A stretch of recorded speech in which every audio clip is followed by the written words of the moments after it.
So today we are working on Objective 11. We are going to solve absolute value equations. We may be able to get through this lesson and practice on this lesson and take a grade on this lesson. We'll have to see how fast it goes. I'm not sure.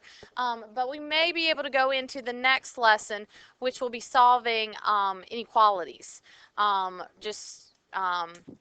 Regular linear inequalities, and then compound inequalities, and then we're even going to look at absolute value inequalities. So we're going to start with absolute value equations and work our way to inequalities.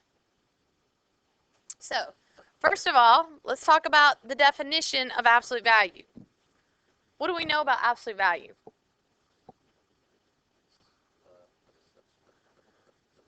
Okay, so we know the definition's up here. It's a number's distance from 0 on a number line. So what do we know about that? It's always positive, okay? I always love to compare absolute value, and I like to talk about the movie Ferris Bueller's Day Off, okay? Have we talked about that? Ferris Bueller's Day Off. Anybody ever seen it? It's a fantastic movie. It's an old movie from, like, I don't know, the 80s or 90s. But it's really hilarious because this guy he's missed his maximum amount of days, but he wants to miss this one more day. And it's about, he runs from the principal all day long, and somewhere in the mix he like gets his best friend out of school and his girlfriend out of school, and they go out into the city on the town, and they take his best friend's dad's like car. It's a convertible, like fancy collectible car, and he like the father knows like it has exactly, I'm not sure, like 326 miles on it. Like he knows exactly the amount of mileage on it. So they take it out and run all these miles up, and they do all these crazy things. And meanwhile, they're running from the principal the whole time because the principal's trying to catch them, you know, to do all this stuff. It's quite funny. But anyway, at the end of the day, their idea was, oh, it's okay, we can take that car. We'll go out and run all the miles up. At the end of the day, we're going to prop it up on the blocks. We're going to stick it in reverse and prop it and hit the gas and make it go backwards. And what are they trying to do? Get the miles to go off of it. Well, the thing of it is once you travel a certain amount of distance, you cannot take it back. You can't go negative, right? You can't take it back. I live 10 miles from Stewart every day, okay? I live 10 miles from Stewart, and or from the high school. So I travel 10 miles here at the home. When I go home in the afternoons, I travel 10 miles back. So does that mean I go a negative 10 miles? No, it keeps, my odometer keeps adding it up, and I go 20 miles. So like if I take 2 steps forward, if I turn around and I take 2 steps back, I haven't gone negative 2 steps. I've taken a total amount of 4 steps. So what you need to understand is that absolute value and distance is always going to be positive. Let's see if I can write on this. I guess we want that color. So distance always is going to be positive. Same thing for absolute value. Okay? So if we have the absolute value of 6, what's the absolute value of 6? 6. If we have the absolute value of negative 6, how far is negative 6 from 0? It's still 6 steps. Regardless of what direction you were traveling in, it's always going to be positive. Okay? Any questions on that? All right, so let's start with the first example.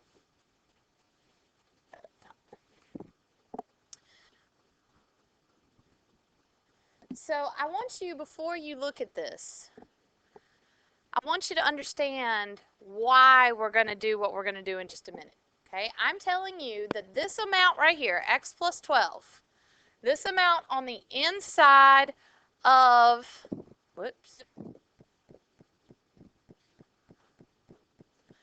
the amount on the inside of the absolute value marks is going to be equal to 9. So tell me, I'll put a question mark here. Everybody agree? I want this entire amount, I want the absolute value of it to equal 9. So tell me, what could the question mark be? What could that whole amount be? What would equal 9? What's one? Well, I don't want to know what x is right now. I just want to know what would the amount right here be. So it could be negative 9. Everybody agree? That amount could be negative 9, and that would equal 9. Or that amount could equal 9, and it would equal 9, right? So there's two options for this amount. Okay? There's two options for this amount. So here's what I want you to know. When you're setting up an absolute value equation, you're going to set up two, because there's two possible options. Okay? We could take this amount, x plus 12, and he needs to equal 9, or that amount needs to equal negative 9. Everybody agree? On the inside of the absolute value marks, it could equal 9, or it could equal negative 9. So you set it up to what it is, you set it up equal to 9, and then you set it up equal to the opposite. Okay, that's what you do. So then you're going to solve each equation. So when I move this over and subtract 12, x could equal negative 3, or x could equal negative 21. Okay, and those are your two answers. Now, what I do want you to know is I want you to understand extraneous solutions. Which means what?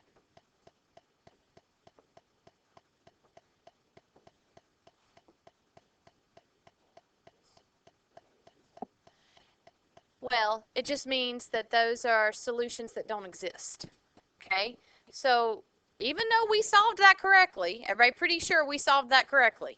Okay, we got two answers. X is negative 3 and x is negative 12. Or 21, excuse me. What do you have to do? You're going to have to check. You're going to have to plug it back in. So you need to take negative 3 and plug it back in. What is negative 3 plus 12? 9. Is the absolute value of 9 equal to 9? Yes, that works. So we know negative 3 is one answer. And then you're going to have to plug back in negative 21 plus 12. And that is equal to negative 9. Is the absolute value of negative 9 equal to 9? Yes. So you are going to have to check your answers. Have to. Okay?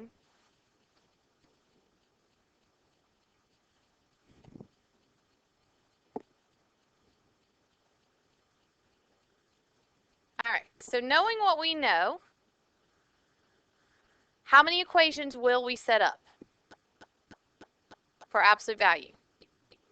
2. You're going to set up 1. You're going to take what's underneath the radical. So take the radical, or not radical, the absolute value signs away, x plus 10, and that can be equal to what all this amount is, 4x minus 8, or what? X plus 10 could be equal to negative 4x plus 8. Good. You got to change all the signs to the opposite of that. Everybody understand what I'm doing? And then we're just going to solve. So we're going to move the x's on one side.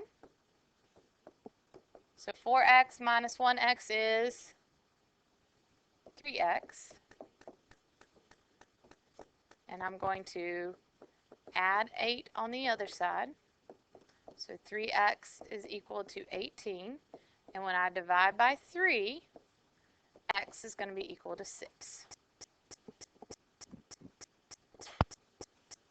Okay, and then if we solve the other one, minus x here, that will make negative 5x plus 8. And if I move this over here and subtract 8, negative 5x is equal to 2. And so when I divide by negative 5, did I do something wrong? No. It's a fraction. Can x equal a fraction? Negative 2/5.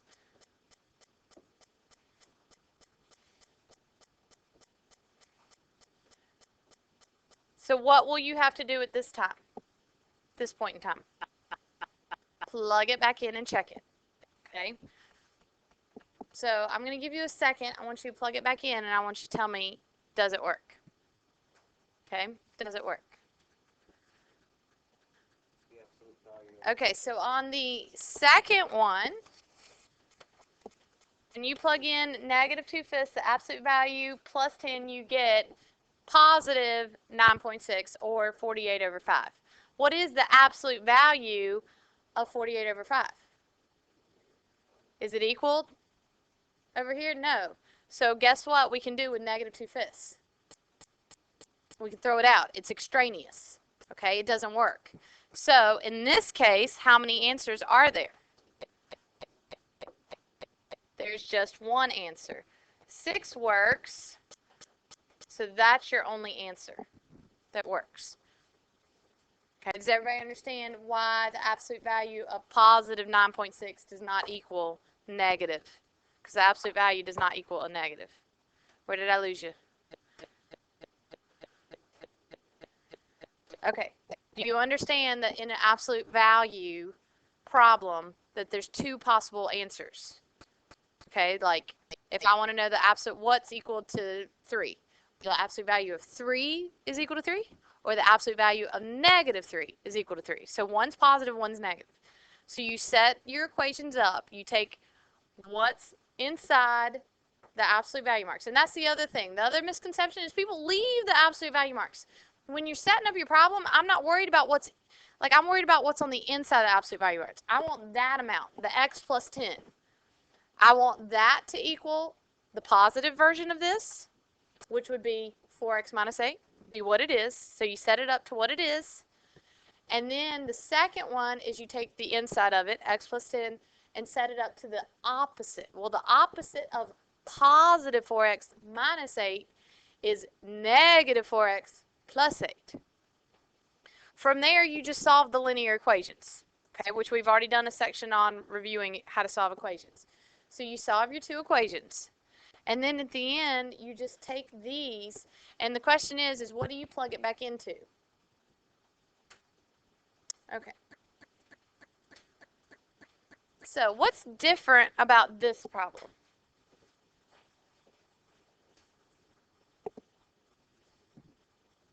Say that one more time.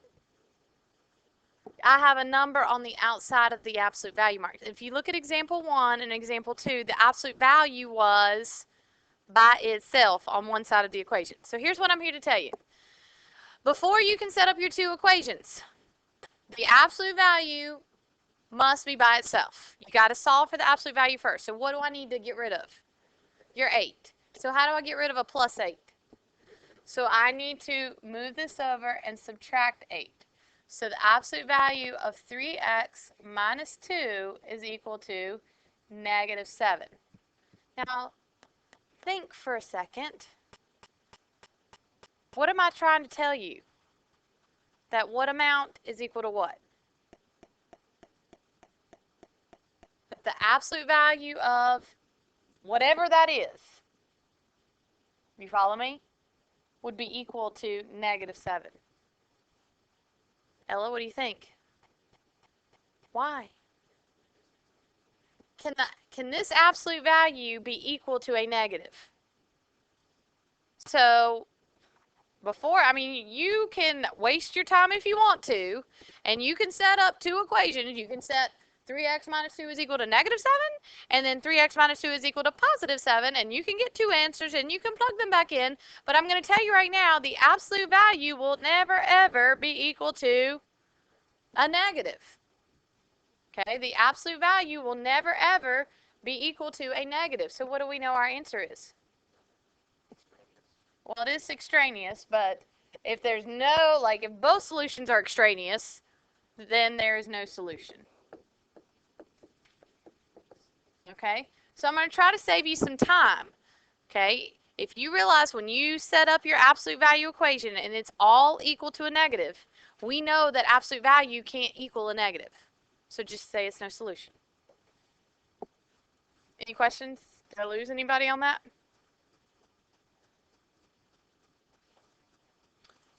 All right, so how about this one? Step number 1 is we got to get the absolute value by itself. Nope. You got to get the absolute value by itself. So, what do we need to get rid of? What two things? The 2 and the negative x. Which one do I get rid of first? Yeah, get rid of everything that's being added or subtracted first. So I'm going to throw that negative x over to the other side, and it'll become a positive x. So 2 times the absolute value of x plus 1 is equal to 4x minus 4. So far, so good. Then how do I get rid of the 2? Divide it all by 2. Very good. So I've got to divide this by 2. How do I divide that by 2? Like, you can divide the whole thing by 2, but what's being divided by 2? Like, if I did this, how would I simplify? What's being divided by 2? The 4x is being divided by 2, and the negative 4. So you would have to divide both parts by 2. So that would become 2x minus 2. Okay, and so the absolute value is equal to x plus 1. So far, so good. So now that our absolute value is by itself, how many equations will we set up? 2. I will set up 1 equal to the positive and 1 equal to the negative. So I'm going to let you do that for a second. Go ahead and set it up. So when I set this up equal to the negative, what am I going to have to do with the 2x and the minus 2? Change both of their signs, right? Yes. Okay, so let's solve it and we'll see. All right, so here we go. I'm going to put my x's on one side. I'm going to put my numbers on the other. Okay, here we go. So put your x's on one side, put your numbers on the other. So when I move the x over here, we get 1 is equal to 2x minus x is x. And then you move this over here and add 2. So x is equal to 3. How many got that far with it? Let's make sure we can solve equations correctly. Question? Okay, just stretching. Okay. All right, let's move this. And minus x. So negative 2x minus x is negative 3x. And then 1 minus 2 is equal to negative 3. So this is negative 1. And when I divide by negative 3, x is equal to 1/3. So far, so good? So how many got both of those answers? All right, I'm going to tell you right now, if you don't check your homework, you're going to mess up because it's half wrong and half right, because only one of these answers works when you check it back. Okay, which one works? The 3. Okay, so again, make sure you do not plug it back into this equation and plug it back into this equation, because you will be falsely led, because it will work. I guarantee if you plug 1/3 back into this and 1/3 back into that, that will work. Okay? How many did that? It will work. Yeah, you got to plug it back into the absolute value part of it. That's where that comes into play. So, and make sure that it works. Anybody need to see the check? You sure? Going once, going twice? How many plugged it, just took the original and plugged it into the original? And that's perfectly fine. I will tell you this, if you just like stick with the original, I'm fine as far as your check step to use your calculator and like, let's just take the 3. And this would be 3 equals 3x minus 4. I'm okay for you to put this into your calculator. Do you know where your absolute value signs are in your calculator? Everybody know, like, let's review really quickly where our absolute value signs are in our calculator. So I am fine for you to do this. 2, if you go to math and you arrow over to NUM number, the very first choice you see is abs. Does everybody see their abs? So 2, absolute value of 3 plus 1. Make sure you use your arrow and get out of the absolute value, and then hit the minus 3. and hit enter. What do you get on that side? You get 5. And then on the other side, do the same thing. Just do 3 times 3 minus 4, and you get 5. And so does that work? Check, check. So as far as like you showing your work on your, check step, I just want to see where you set it up and where you plug it in and where you work this side out and get an answer and whether you work this side out and get an answer. Let me see what you get so that you see that they're not equal. Does everybody understand? I'm trying to save you a little time, but you will have to check your answers. Yes, but I need to see all of that, okay? That. And then I would need to see one for where you would go like this. Absolute value of 1/3 plus 1. And go ahead and stick some parentheses around it so I see what it says. Like plug it in like you would plug it in your calculator. Equals 3 times 1/3 minus 4. And then show me what you get here and show me what you get there. Okay? And show me that they are not equal.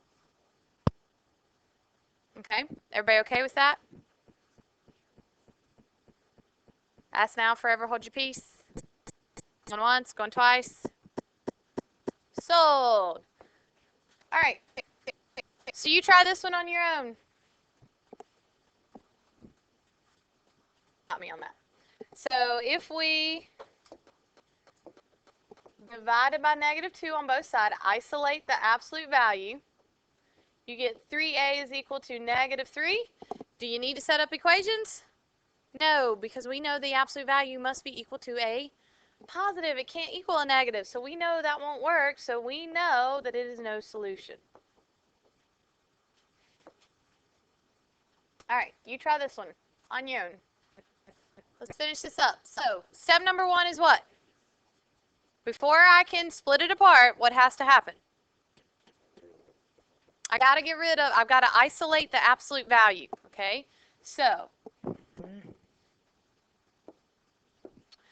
So I need to move the -2x over. What if I divided by 3 first? Would it work? No. Okay, so you've got to take care of everything that is separate from the absolute value first. So I'm going to throw this guy over. He is separate. And so that's going to make 3 times the absolute value of 2x. Goodness gracious. It doesn't want to write as fast as I'm writing. And that's going to make 3x plus 3. Okay, and then I'm going to divide by 3. So you can divide the whole thing by 3. Just make sure you divide both parts, or you can go ahead and divide this by 3 and that by 3. So the absolute value of 2x plus 2 is equal to x plus 1. Okay, when we set up two equations, we will set one up that says 2x plus 2 is equal to what you got, or 2x plus 2 is equal to -x minus 1, the opposite of everything. Okay, so then when you solve, if I move this x over here, I'm going to try to do it.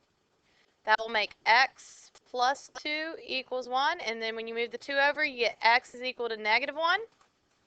If you move this over, you get 3x is equal to -3, and so x is equal to -1. So you get the same thing both times. Okay, so how many check steps do you have to do? Just one, because it's just -1. And the question is, does it work? Yes. Does it work? And so I did here, let's just check it. This was a good question, and I want to share.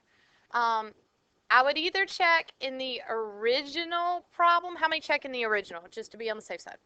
And absolutely, that is perfectly fine. But you could check in this one right here, okay? But my question is what if you didn't solve it by itself correctly? Would that throw your check off? So make sure you solved it correctly if you're going to check from here. Otherwise, just check in the original. So if I plug in 2 times -1 plus 2 is equal to -1 plus 1. So 2 times -1 is -2, and -2 plus 2 is 0, right? And so this gives you 0. So what if it's equal to 0? Some people, when they get, what's the opposite value of 0? 0. So does it work? Yeah, is 0 a workable number? Does that mean x is 0? Does that mean no solution? Some people get 0 and they think no solution. They think extraneous. They think, oh, or your answer is just 0. No, the answer is still what? What was x? X is -1. It is okay to get 0 here. A lot of people it makes you think you're wrong. So that does work. 0 is a workable number. That does mean that the two sides are equal. All right, try that one. I think we're just about done. So we've learned a couple things today. What's one thing you've learned? Who can tell me one thing you've learned?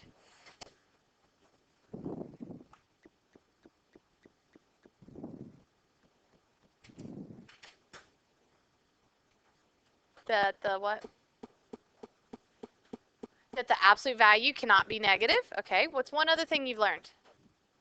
That when solving absolute value equations, you must have or set up two equations. It's two possibilities, right? The absolute value could be equal to the positive, and the absolute value, what's on the inside, could be equal to a negative, and it will work. So you have to set up two equations. What else have we learned? Before you can solve an absolute value equation, you must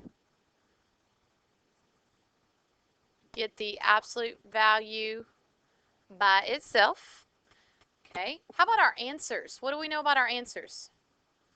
It could come out as how many answers? You could get two answers and both of them work, or you could get one answer where one works and one doesn't. Okay. And it's possible to, when you set it up, that you only get one answer. Okay. And that it actually works. Or it's possible that what? That none of them work, right? Okay, so it's possible to have no solution. So you'll have one answer, two answers, or no solution possible. Okay, what do we call those answers that when we get them, we solve it right, but when we plug it back in, it doesn't work? We call those extraneous solutions. Extraneous solutions. Okay, yes.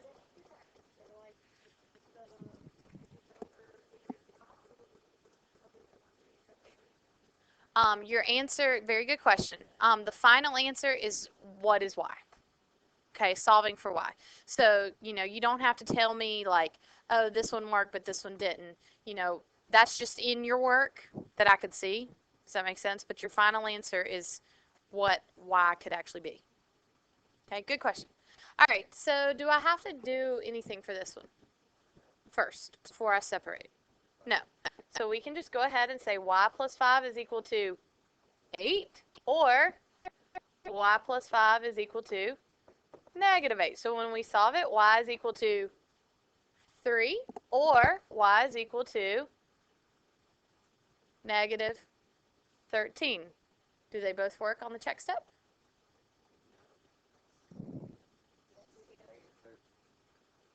Because when you plug back into, let's see, the absolute value of, I'm frozen, the absolute value of -13 plus 5, no, we're not plugging it back into this guy. Plugging it back in, so he's equal to 8. Does that make sense? Always plug back into the original. Okay, so the absolute value of -8, is that equal to 8? Yes. And then same thing here, the absolute value of 3 plus 5 is equal to 8, and that does work. Okay, even on the easy ones, I still want you to show me. Okay, I want to see all the check steps just to make sure. All right, let's do some practice. This car